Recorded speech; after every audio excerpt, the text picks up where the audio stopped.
On the night of January 29, 1943, after a 560-mile train ride from Fürstenberg an der Havel to a small spa town 50 miles from Berlin to the city of Lublin, on the southeastern border of the Nazi-occupied Poland, 5 exhausted female SS guards reported for duty at Majdanek.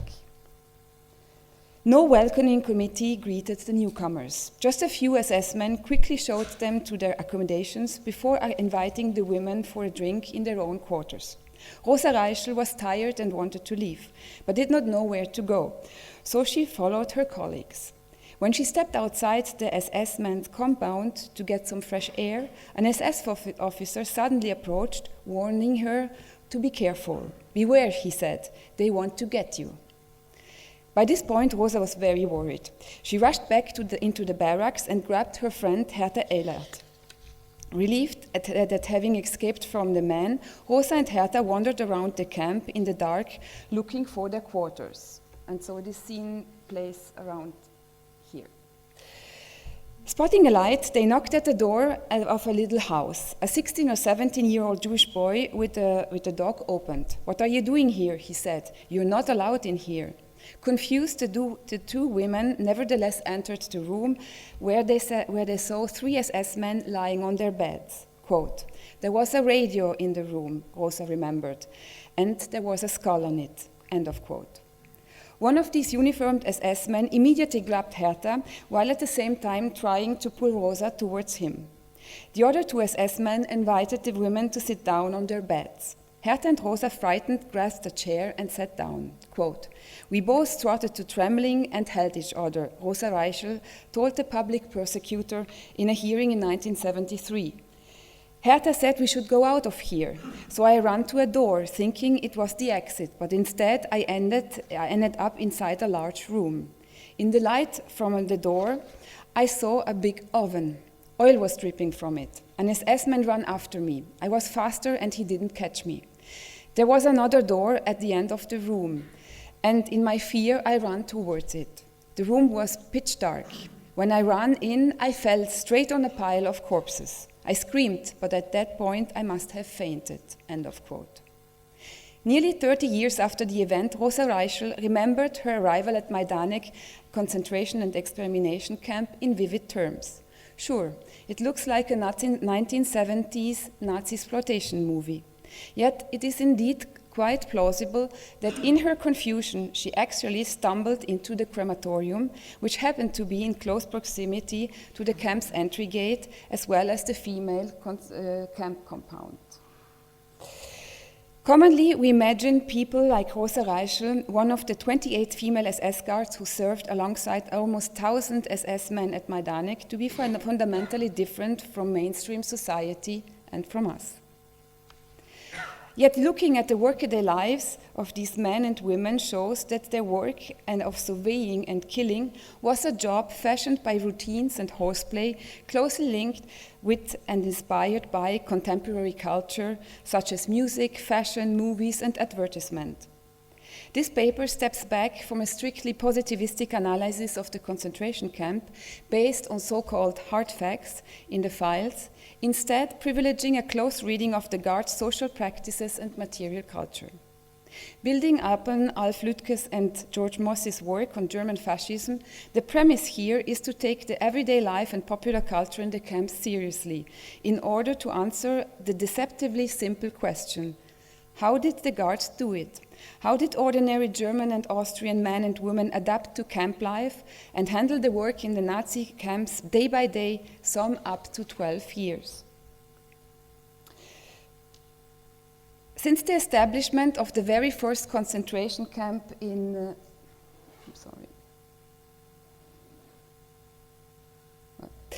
Dachau, work was carried out around the clock, assigned to ensure the smoothest possible functioning. Male and from 1939 on also female guards were in charge of the surveillance of the prisoners inside the camp, whereas the deadhead battalions shielded the entire campsites.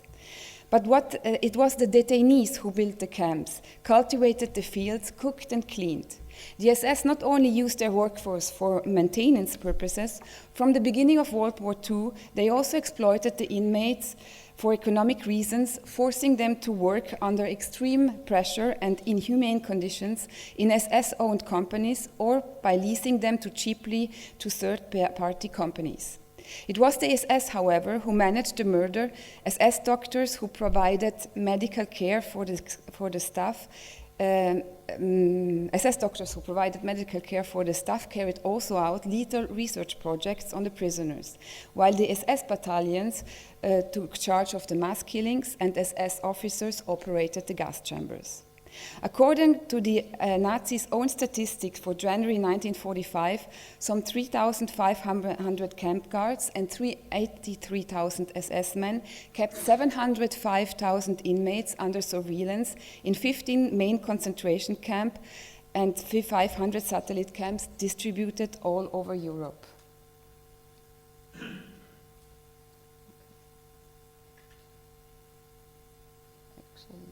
Kind of, it's an error, so I'm going on without my PowerPoint. Of course, the total number of the SS staff for the entire period of the camps, 1933 to 1945, is much higher. But the inventory nevertheless illuminates the gender ratio and careers of the people who became experts in death and killing. How did these men and women become camp guards? The female SS officer staff at Majdanek was largely motivated, the male officer staff at Majdanek was largely motivated by the perceived opportunity for career advancement. In a 1981 interview, for example, former first camp compound leader Schutzhaftlagerführer Hermann Hackmann admitted that it was ambition that led him to seek career in the SS, while former Rottenführer Heinz Willein saw his voluntary service in the armed SS as part of a broader plan to join the civil service. Hackmann, born in Osnabrück in 1913, completed an apprenticeship as a bricklayer from 1930 to 1933, hoping to become an architect, but abandoned that plan because of economic difficulties. Instead, Hackmann joined the SS. Heinz Willein, who was born in 1921 in Reichsberg, Brandenburg, trained as a blacksmith after primary school. He joined the SS in 1938 with the plan to enter the police force after 12 years of camp service. Quote, "Honestly, what stinks me most," Willein vented in frustration during the 1970s Majdanek trial, "is that at the time we volunteered to have a future. After all, you did not know how long that goes with the Hitler regime." End of quote. In contrast to their male colleagues, the female guards had no long military plans. Berliner Hertha Ehlert, born in 1905, was trained as a saleswoman running a brand shop.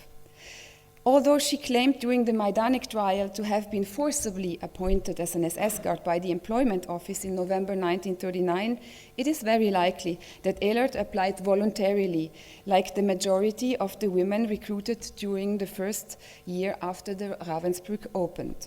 Rosa Reichel, on the other hand, joined the female SS force much later. Born in 1920 in the Bavarian countryside, she was originally trained as an infant nurse at the NSV, the National Socialist People's Welfare Organization, before the Employment Office tried to send her to work in a sawmill in summer 1942. Reichel firmly refused and instead was appointed as a camp guard and sent to Ravensbrück in fall 1942. At least that's what she says. When Ravensbrück, the first female concentration camp, opened in May 1939, the SS was looking for women aged between 21 and 45, preferably single, explicitly demanding no professional skills of prospective guards. In the beginning, former housemates and factory workers applied to their own initiative, but from 1940 on, the Employment Office helped to increase the female workforce by referring unemployed women. In addition, the SS used recruitment drives and promotion tours to appeal to factory workers. Like their peers, Hertha Ehlert and Rosa Reichel perfectly fit the profile of women targeted by the SS. For these middle-class and working-class women in their 20s and 30s, the job of gardening detainees was a golden opportunity to acquire a better and, above all, stable livelihood. In a post-war cross-examination, Heather Ehlert did not mince words, quote, "Well, I want to be quite honest," she told the British interrogators in 1945. "I never had such a good life as in the beginning at Ravensbrück when I arrived," end of quote. Applying for work as a female guard did not necessarily imply a strong political commitment or ideological motivations. Rather, it showed working or lower class women's desire for higher social status, economic independence, and a degree of comfort. Life in the camps offered indeed a heretofore unknown standard of luxury, with a room of their own, a decent salary, that left these women money to send home to their families or to spend on clothing and entertainment. For sure, the female guards had previously served in Majdanek, found at Majdanek in occupied Poland a far more primitive and difficult camp to handle. At first glance, Majdanek, located at the Far East, did not look like a promotion. However, being on the eastern periphery of the Nazi Empire offered financial incentives, as the SS received bonus pay and extra rations of alcohol, cigarettes, and foods, which were precious goods during the war, especially for trade. Another advantage of Majdanek was that since it was a killing site, the female guards and SS men could secretly supply themselves with clothing from the storerooms that were massively stocked. Finally, the remote location allowed the rules to be more easily skirted, offering more latitude and greater margins of maneuver for the SS Majdanek staff. After a hard day of work, Hildegard Lechert went horseback riding on the camp's Arabian thoroughbreds, a rather luxurious pastime given her social background. But Majdanek offered additional entertainment outside the camp perimeters, notably in the city of Lublin that hosted facilities where the German occupiers could spend their free time. Public bath, an outdoor swimming pool, 2 libraries, a bookshop, and a variety of coffee houses and restaurants. A theater and a cinema, the Deutsche Lichtspiele, offered entertainment during the evenings. The German house included a casino as well as a concert hall and dance hall, which the former female guards remembered fondly in their post-war statements. In Eberhard Fechner's documentary, former guard Lucy Halata enthusiastically recalled the casino as her favorite spot, as Stammlokal to have hang out. When she entered, the band immediately greeted her with her favorite song, Alte Kameraden, after which she threw around, quote, "Once the husband of my cousin was visiting, and he was astonished that they played my song and that the band raised their glasses to us. And I said, yes, that is my favorite song and that is my favorite place," end of quote. The self-assured appearance of this 33-year-old single woman must surely have made a great impression on her cousin visiting from the Reich. British historian Elizabeth Harvey has pointed out this instilling colonial entitlement of German women who served in the Nazi East as settlement instructors and teachers. The same surely applies for the female guards at Majdanek. No wonder that despite the hardships, the women settled into the extermination camp quite quickly. Yet Majdanek also offered another bonus that occasionally troubled. In contrast to Ravensbrück, the staff in Majdanek was not only mixed, but the SS men greatly outnumbered the female guards. These guys could be quite predatory, as we have seen, and at the same time, not always easy to handle for the women who had difficulties sometimes to get used to this male-dominated paramilitary work environment. At the same time, their presence presented the opportunity to get romantically or sexually involved, to find a husband and to marry. 4 female guards, born between 1918 and 1922, married members of the SS squads while on duty in Majdanek. And at least 2 of the women were 5 months pregnant when their fiancés filed for permission to marry. Post-war interrogation of former camp staff and testimonies of survivors further suggest a number of female guards having affairs with married SS men. A German capo even told the investigation authorities in 1963 that the SS medic in charge of the gas chamber, Oberscharführer Hans Persson, had a crush on the female guard Annie David, and that, quote, One day he was so heartbroken that he even wanted to take his own life in the gas chamber. End of quote. This incongruous image of frivolous romantic desire coexisted with gas chambers points to the fact that flirts and pre- and extramarital sex functioned as a popular pastime for the SS staff, a mechanism to distract from the deadly atmosphere. Scholars of concentration camps tend to emphasize on institutional and political elements. The very structure and organization of the camps was to incarcerate, exploit, and to kill. But a closer look at the Majdanek Guards' workaday violence complicates the picture. It shows that individual violent behavior of male and female guards far exceeded the guidelines defined in Berlin and by their superiors. At Majdanek, both female and male guards dealt with inmates from Eastern Europe who, whether Jewish or Slavic, functioned in Nazi ideology as racial and political enemies. Yet it is difficult to explain their behavioral radicalization from a solely ideological viewpoint. It was also workaday culture and an odd understanding of professional duty that legitimated and increased this violence. While in my previous work I have mainly focused on workaday violence and cruelty perpetrated by notorious female guards, I would like to focus here on women who did not stand out for their violence. In contrast to her colleagues, the former inmates recognized camp guard Lucy Halata as nice and rather mild.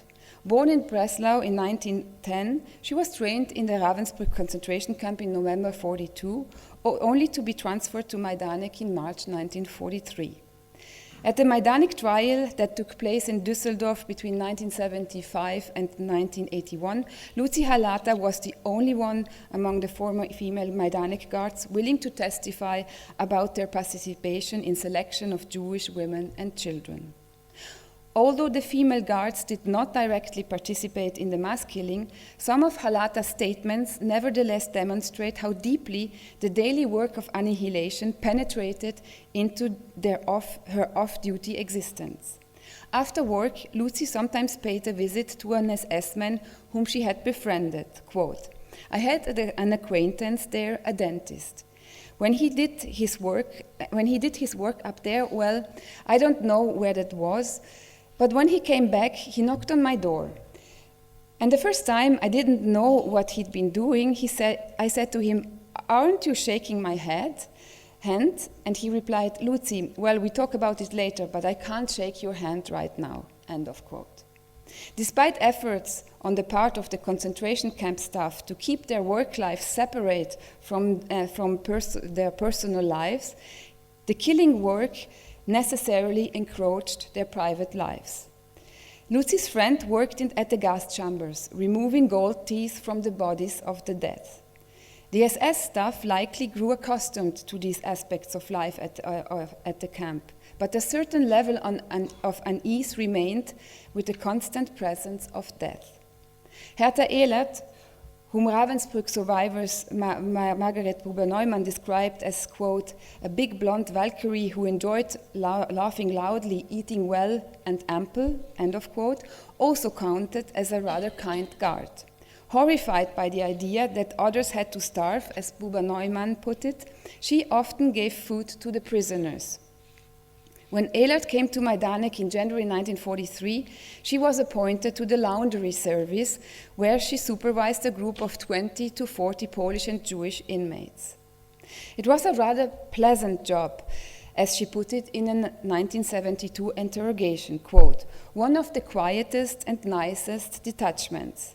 The others envied me because of it. In our detachment, there was no beating, there were no cruelties," end of quote. From this protected space, Hertha could see or hear little of what was going on elsewhere in the camp. Clearly, her motto was to look away. The less she saw and knew, the better. Yet, as it turned out, the laundry at Majdanek was located near the old crematorium and across from the gas chambers, where laundry was taken for delousing. Although the crematorium, because of technical problems, was not used regularly at Majdanek, it certainly remained one of the most shunned places in the entire camp. What the former female guards vividly recalled was the head of the crematory's gallows humor, quote, Erich Musfeld knew that I found the place repulsive, Hertha Ehlert stated in a 1970s interrogation. That's why he often called out crematorium to me when I walked by or waved a deadly body part at me, end of quote.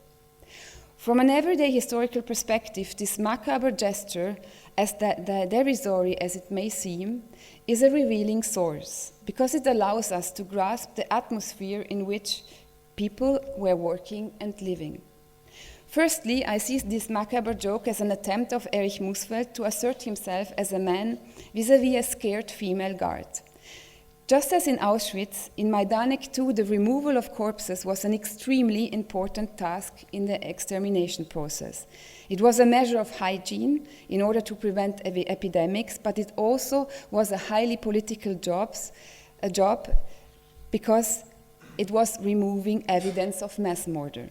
Musfeld enjoyed undisputed authority among his own team and the camp comrades, but the post-war interrogation also revealed a lonely man who lived all by himself.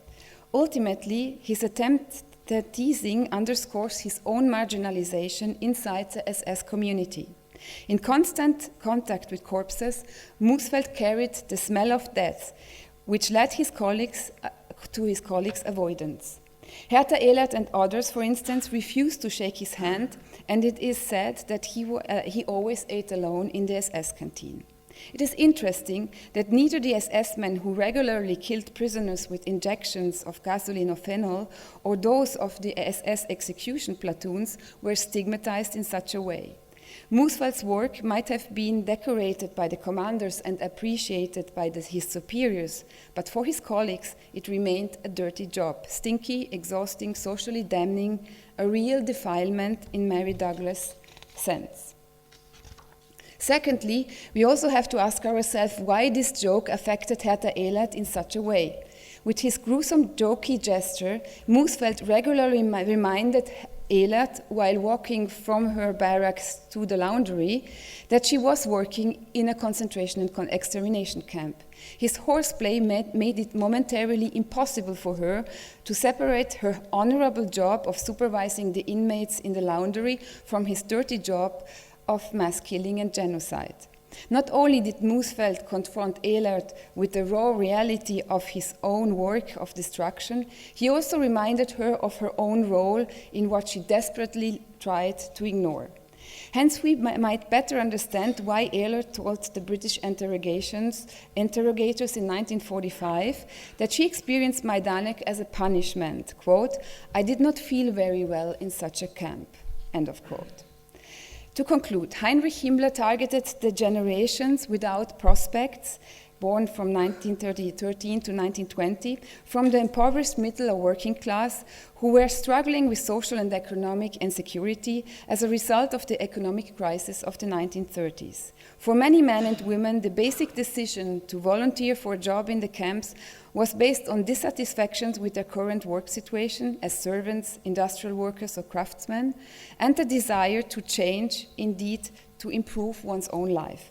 By adopting gender and race as categories of analysis to study the life of women under National Socialism in Germany, Gisela Bock rightly pointed towards the present and interconnectedness of sexism and racism in Nazi state policy. Indeed, looking at camp guards, one can argue that racist sexism and classism constantly intertwine and reinforce one another as means of dominating women under Nazi rule. It also highlights the huge class disparity and social racism addressed towards lower-class women considered as socially inferior to their educated middle-class peers who became auxiliaries of the Wehrmacht and SS, nurses, or colonial advisors. However, this does not make the female camp guards solely victims. On the contrary, an intersectional reading clearly shows that within the camp universe, as well as in German society, these women were considered fully members of the people's community, the Volksgemeinschaft, equipped with power and a meaningful uniform. The case study of Lucy Halata and Gerta Ehlert hence revealed the ways in which the structure of the camps and the social and gendered intersections among the male and female staff contributed to make these more mild-mannered women into accomplices of genocide. By averting their eyes, these female guards accommodated themselves to the camp. As I have shown, even though they did everything they could to block out the macabre environment in which they worked and lived, death and killing re-entered their lives in the most banal situations. Film and music, entertainment, culture, and leisure time certainly normalized life in the camps, and following George Mosse's analysis, one would also argue that they banalized violence and ultimately brutalized the guards. Although Lucy Halata and Gerta Ehlert did not recognize their responsibility, they surely enabled and supported the killing. People do not always act according to their convictions or beliefs, as Alf Lüdke has so often pointed out in his work. People actually meander from and between seemingly contradictory stances. Hence, it is not solely about individual guards orientating their behavior in terms of maximizing calculated personal benefits. Seen from up close, their actions are much more contradictory and messy. It is the dynamic simultaneously of dependence and independence, of rule-abiding and self-will action, that people become compliant and active accomplices. Paying attention to what guards actually do during their workaday and leisure time allows us to explore how their interactions and encounters produce, reproduce, and transform the camps. It is not about scrutinizing the motivations of the historical agents, but rather about investigating the multiple and shifting meanings of their social and cultural practices. Incontestably, the guards' taste, choices, and playful self-reliance have a performative dimension and thus a highly political impact.